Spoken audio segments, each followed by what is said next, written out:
بسم اللہ الرحمن الرحیم۔ حضرت عبداللہ بن عمر رضی اللہ عنہ سے روایت ہے کہ انہوں نے کہا، جب مسلمان مدینہ آئے تو وہ اکٹھے ہو جاتے اور نمازوں کے اوقات کا انتظار کرتے، کوئی اس کا اعلان نہیں کرتا تھا۔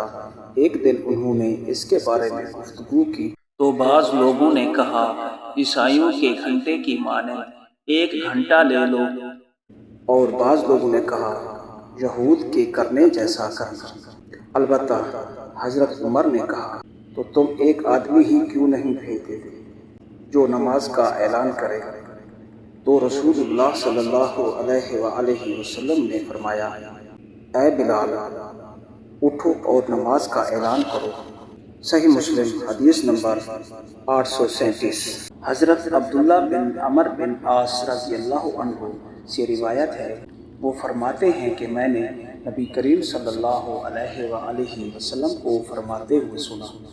حضور صلی اللہ علیہ وآلہ وسلم فرما رہے تھے، جب تم مؤذن کو سنو تو اسی طرح کہو جیسے وہ کہتا ہے، پھر مجھ پر درود بھیجو، کیونکہ مجھ پر جو 1 مرتبہ درود بھیجتا ہے، اللہ تعالیٰ اس کے بدلے میں اس پر 10 رحمتیں نازل فرماتا ہے۔ پھر اللہ تعالیٰ سے میرے لیے وسیلہ مانگو، کیونکہ وہ جنت میں ایک مقام ہے جو اللہ کے بندوں میں سے صرف ایک بندے کو ملے گا، اور مجھے امید ہے وہ میں ہی ہوں گا۔ چنانچہ جس نے میرے لیے وسیلہ طلب کیا اس کے لیے میری شفاعت واجب ہو گئی۔ صحیح مسلم حدیث نمبر 849۔